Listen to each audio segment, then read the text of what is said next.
Gracias, señor presidente. Sin lugar a dudas, es un orgullo estar presente en esta sesión, compartiendo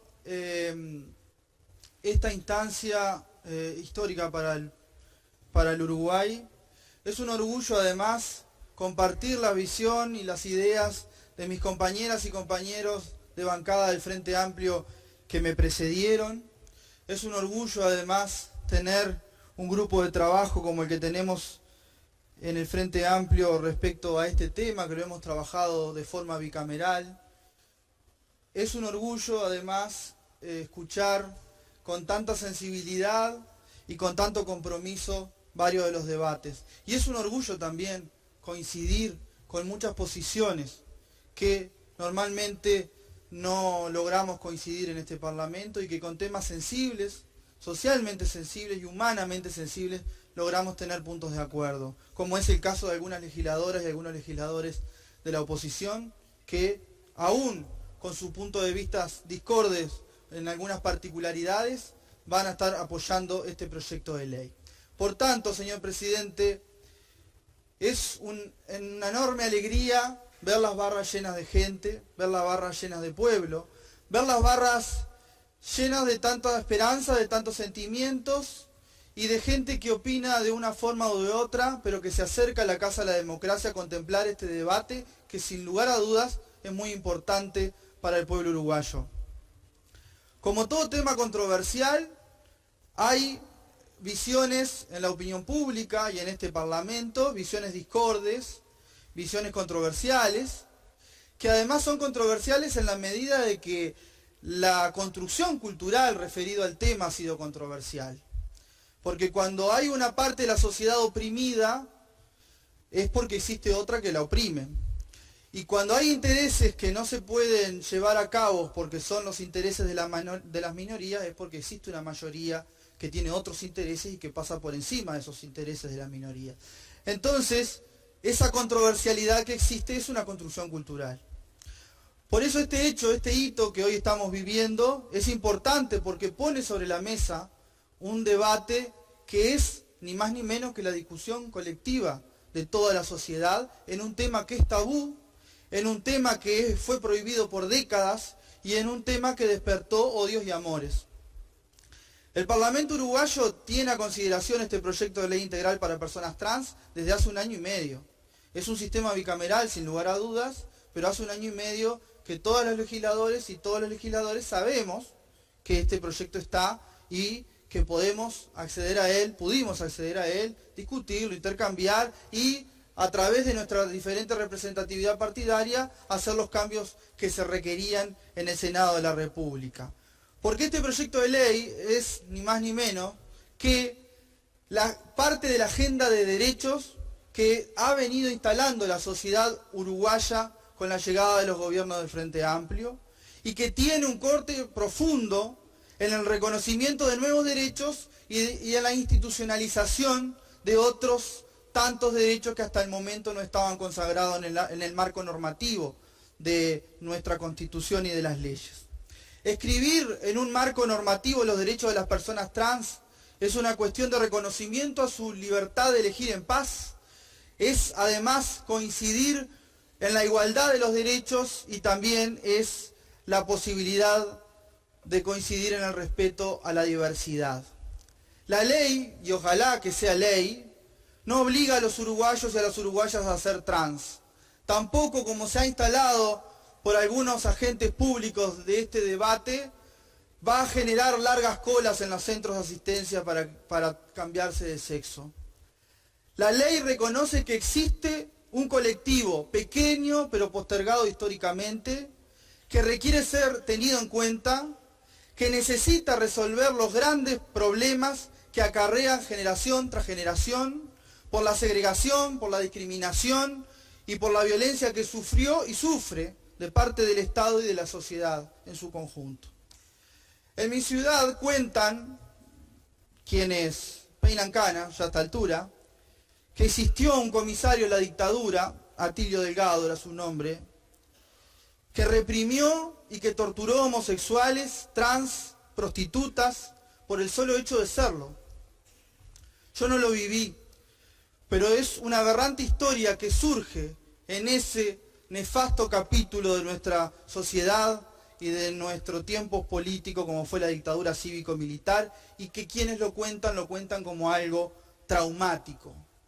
Y esas prácticas de comarca que se extienden a lo largo y ancho de nuestro territorio nacional en diferentes puntos del interior del país, fueron prácticas sistemáticas de la dictadura cívico-militar que además se extendieron culturalmente en los organismos de gobierno por algunos años posteriores, ya en democracia, donde agentes del Estado también continuaron discriminando y violentando a este colectivo y a otros. Por eso, este proyecto de ley apunta a garantizar la real inclusión de las personas trans en diferentes ámbitos, educativos, laborales, en el ámbito de la salud, entre otros tantos.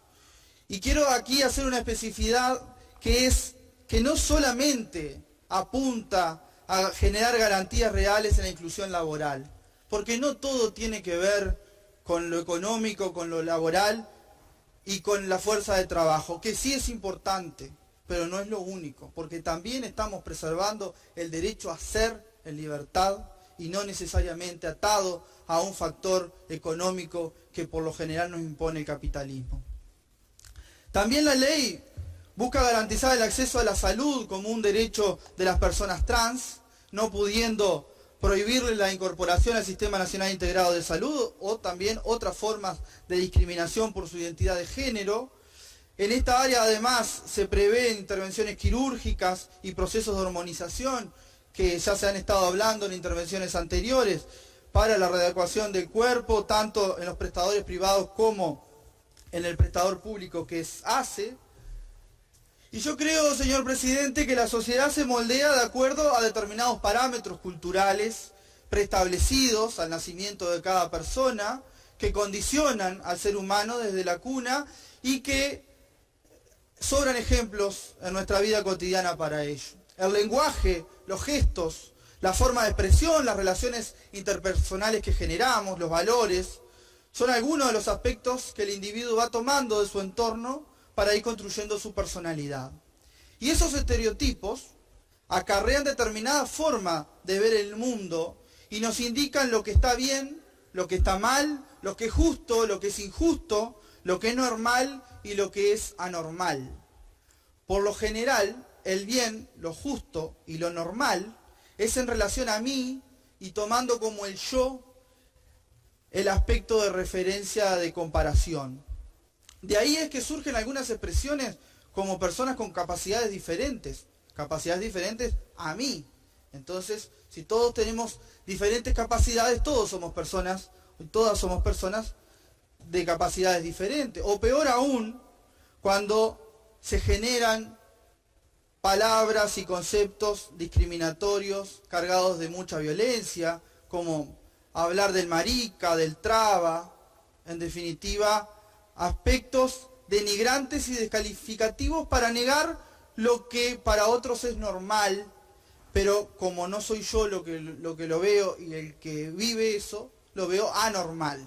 Y de ahí empezamos a ver ese paradigma de lo normal y de lo anormal como una cuestión dicotómica que discrimina y que sin lugar a dudas es un agente importante de violencia.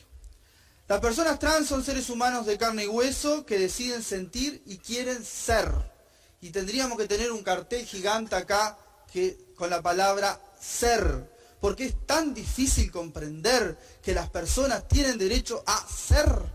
¿Acaso cada uno de nosotros y cada una de las compañeras que aquí están presentes hoy, en su adolescencia, no pasamos la revolución interior de reivindicar el derecho a ser? Entonces, eso no está mal, señor presidente, está muy bien, porque cada uno de nosotros tenemos el derecho a hacer de nuestra vida lo que sintamos mejor. Mucho se ha discutido sobre básicamente algunos aspectos de este proyecto de ley que estamos hoy discutiendo. Un primer aspecto tiene que ver con las pensiones reparatorias que la ley establece para aquellas personas trans discriminadas y perseguidas por el Estado, principalmente, como hice alusión hace un ratito, en la dictadura cívico-militar y también algunos años más. Es una prestación mínima del mismo monto que la prevista para jubilaciones mínimas que otorga el Banco de Provisión Social, de unos 11.500 pesos, que comprende a unas 50 personas, personas trans. Y no le cambian los números al Estado, y ayuda a un reducido grupo de personas que lo necesitan y que no han tenido mayores oportunidades de trabajo y de subsistencia causadas por la misma discriminación sistemática que sufren por su elección de vida. El otro tema de discusión también es la cirugía, las intervenciones quirúrgicas de reasignación de sexos en personas menores de edad. El proyecto establece que la intervención quirúrgica es un paso más como parte de un proceso de acompañamiento de técnicos que trabajan y que conocen a la persona que se encuentra comprendida dentro de sus sentimientos de cambiar el sexo.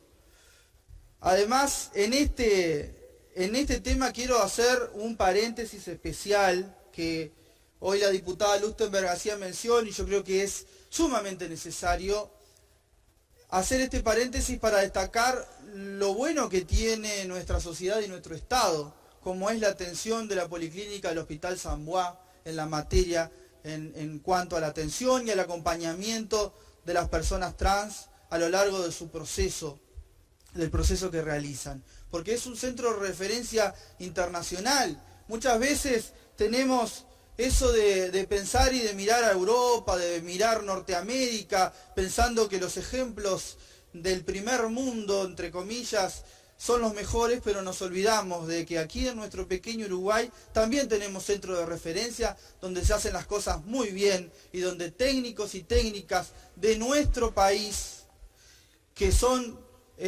comprometidos y que están a la altura de las circunstancias para atender situaciones sensibles, humanamente sensibles, lo hacen muy bien. Y eso es de destacar. Además, también quiero decir que la sociedad a la que queremos llegar está pautada por la ciudadanía, una ciudadanía que piensa y que elige. Y esta ley, como tantas otras de la agenda de derechos que hemos venido construyendo en estos últimos años, muestra la voluntad política de levantar la mano y de estar del lado de las minorías postergadas. Ese es nuestro lugar y esa es nuestra elección, porque también podríamos haber elegido otro camino, que era escribir un lindo post en el Twitter y después venir acá y no levantar la mano o irnos del recinto para no votar. Pero no decidimos recorrer ese camino de la hipocresía que a veces se da y que a veces se votan con los pies. Entonces, cierto es que varias leyes que otorgan derechos fueron votadas por legisladores de varios partidos, como que será aprobado con los votos del Frente Amplio y ojalá también sea aprobado con legisladores y legisladoras de otros partidos. Con esto no estoy diciendo que el país haya nacido en el 2005, pero quiero hoy sí realizar una invitación a los legisladores y las legisladoras presentes a leer algunos libros de historia y repasar los insultos y despropósitos que tuvo que soportar José Valle Ordóñez por proponer, por ejemplo, el divorcio por la sola voluntad de la mujer, la separación de la Iglesia con el Estado, la ley de 8 horas laborales, entre otras reformas sociales que realizó a principios del siglo.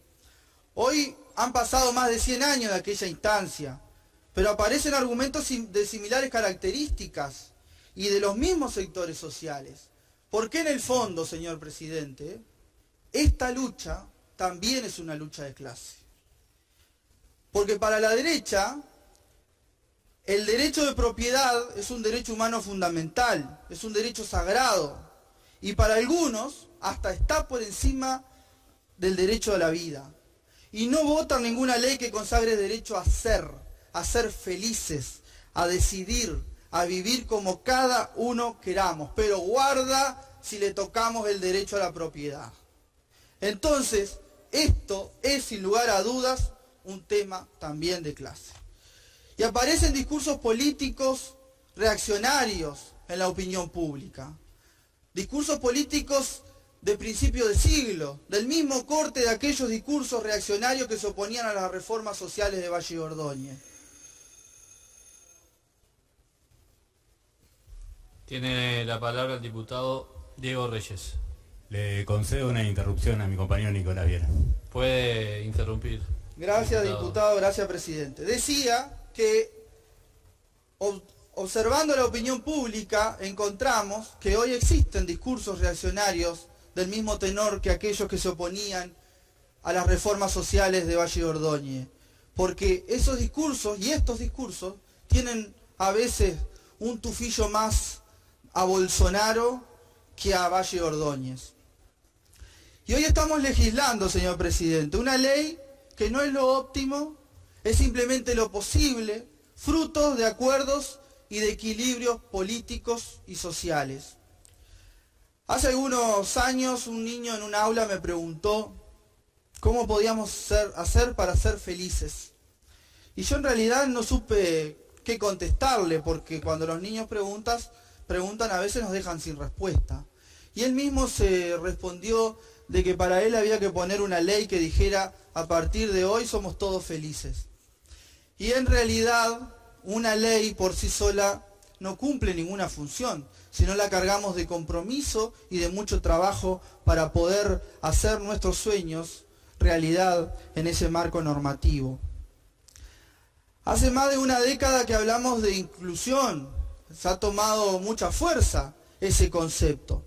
Si tenemos que incluir a una persona o tenemos que incluir a un colectivo, es porque no son parte de la escuela, no son parte del grupo de amigos, no son parte de las organizaciones sociales, no son parte del sistema de salud, no son parte del todo que conforma la mayoría de la sociedad. Hoy en América Latina, las personas trans tienen una esperanza de vida de unos 35 años, y en Uruguay alrededor del 2% tiene más de 60 años de edad. Algunos datos que se han dado también en la jornada de hoy. Esto habla de los tremendos desafíos que tenemos como Parlamento, como sociedad, como Estado, y a su vez nos muestran que otorgar derechos a este colectivo, además de ser una actitud de dignidad, es por sobre todas las cosas una cuestión de derechos humanos ineludible. Hoy la diputada Lustenberg al inicio de esta sesión hacía referencia a un concepto que yo quiero recalcar, que es que cuando el Estado no interviene y no legisla, terminan perdiendo los pobres y los desposeídos. Y eso es, sin lugar a dudas, la gran idea de fondo de este proyecto. Porque quienes hablan de privilegios y generan esa falsa dicotomía entre el proyecto de ley trans, los beneficios y los privilegios que le estaríamos dando a la población trans y los compara con el acceso a la medicación de alto costo, oncológicas, en realidad están generando una falsa dicotomía, porque no tiene nada que ver las chauchas con las peras, por ahora no se pueden sumar. Entonces, cuando hablamos de privilegios, a mí me gustaría mucho más hablar de privilegios de quienes hoy en este país y en este 2018 tienen jubilaciones que pasan los $3.000, los $4.000 y que en la sesión de ayer estuvimos recordando. Capaz que hablar de privilegios también es hablar de los campos de colonización que algún legislador había obtenido por las tarjetitas políticas. Eso es hablar de privilegio. Y cuando hablamos de los grupos de presión, señor presidente, es verdad, existen diversos grupos de presión. Grupos de presión de las grandes multinacionales, grupos de presión de los terratenientes, grupos de presión de los grandes empresarios, grupos de presión de las iglesias que vienen al Uruguay con dinero de otro lugar y que intervienen en nuestra sociedad. Esos también son grupos de presión. Pero las luchas populares, a las cuales esta fuerza política está comprometida desde hace décadas, no son grupos de presión. Son la reivindicación de los derechos de las grandes minorías postergadas que el Uruguay ha tenido. Entonces, es un orgullo hoy tomar las banderas de los movimientos populares para cristalizar en derechos estas reivindicaciones. Para finalizar, señor presidente, quiero felicitar a las cientos de personas que se plegaban a la lucha por esta consigna de ley trans ya, porque es una buena medida que estamos hoy acá y que toda la sociedad uruguaya esté discutiendo y hoy tengamos la responsabilidad de votar este proyecto. Quiero saludar también las 60.000 firmas que se recolectaron y en tiempo de desmovilización también destacar la perseverancia y el compromiso con las ideas. Y terminaré, presidente, recordando a la gran Rosa Luxemburgo, cuando nos dijo que debemos luchar por un mundo donde seamos socialmente iguales, humanamente diferentes y totalmente libres. Muchas gracias.